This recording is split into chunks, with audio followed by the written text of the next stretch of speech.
बस यार बस कयो एतिरे कम जगह में केतिरा ॼणा ईंदव तो थे जो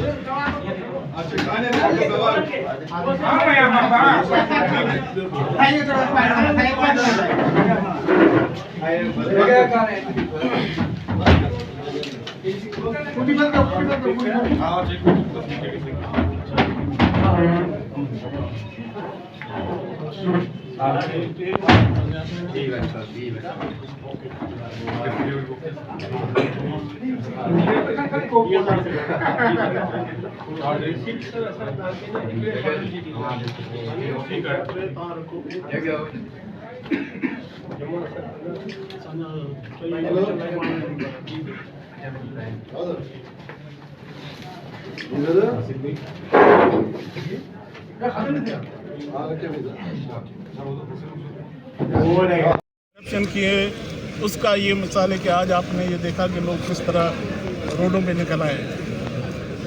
बिल्कुल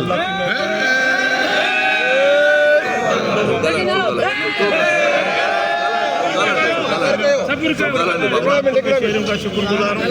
उन्होंने आज जो वालियाना इस्तकबाल किया है मैं उनको सलाम करता हूँ और आला हज़रत साहब वगैरह के हुक्म पे हम उम्मीदवार हैं और जो भी पीर साहब का हुक्म होगा उस पे अमल करें।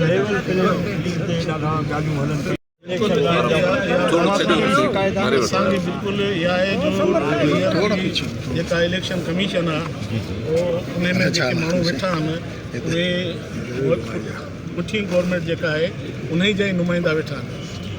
एजुकेशन डिपार्टमेंट में भी वही माण्हू वेठा आहिनि जेके हिन ते वेठा आहिनि। असांखे उम्मीद आहे त इलेक्शन कमीशन ऐं असांजा जेके इदारा आहिनि उन्हनि ते असांखे पूरो इतमाद आहे। इंशाअल्लाह ताला इलेक्शन सही थींदी। मौजूदा ऑफिसर जेके आहिनि उन्हनि ते कंहिंखे शिकायतूं बि आहिनि किन ते हाणे ॾिसजो त कहिड़ा प्रिज़ाइडिंग ऑफिसर लॻनि था त पोइ असांखे ख़बर पवंदी त किथां आया आहिनि कीअं आया आहिनि। 2018 में इलेक्शन थी, हुन में बि अवायूं इलेक्शन हुई उहा बि सभिनी खे ख़बर आहे जेको कुझु थियो, पर हाणे जेका इलेक्शन आहे उहा तव्हां ॾिसो हींअर जेका पब्लिक आहे उहा सुजाॻ थी, माण्हू सुजाॻ थी चुका आहिनि ऐं इनशाला माण्हू उन्हनि खे सुञाणे चुका आहिनि। इनशाला ताला कामयाबी हक़ ऐं सच जी थींदी ऐं पीर साहिब जी जमायत ऐं पीर साहिब जी पार्टी जेका आहे उहा हमेशह हक़ ऐं सच ते हलण वारी आहे। इनशाला उन जी कामयाबी उन खे असीं ख़ुशामदीद चऊं था। असांजो भाउ बिल्कुलु शामिलु थियो आहे ऐं अलाह कंदो कामयाबी थींदो। बशीर मेमण साहब बि हितां फॉर्म भरायो आहे, ॻाल्हि हले पई त अवां जी टिकट हुनखे मिली सघे थी। बाबा ॻाल्हि इहा आहे त पीर साहिब जेको हुकुम कंदो असीं उन तां ठीकु आहे। तकबंदियुनि मां साईं तव्हां केतिरो मुतमैन? हींअर बि तकबंदी सही आहे, जी सर, इन मां असीं मुतमिन आहियूं सही आहे। पंहिंजे वोटरनि ऐं हीउ जेको 15 साल दौर गुज़रियो आहे, अंधेरी राति जेका गुज़री आहे, तव्हांखे खपे त रोशनी जी तरफ़ अचो ऐं मुतबादिल तव्हां चओ त मुतबादिल त आहे, हक़ माण्हू चओ पाकिस्तान पीपुल्स पार्टी जो मुतबादिल आहियूं। तव्हां अचो तव्हां अलाह ताला असां अॻु बि ख़िदमत कयूं हाणे बि कंदासीं।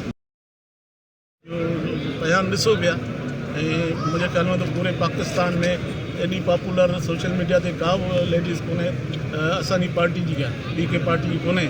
इनशा ताला उहा हिकु सुलझियल जेका असांजी भेण इनशा ताला उहा असां गॾु इलेक्शन में आहे।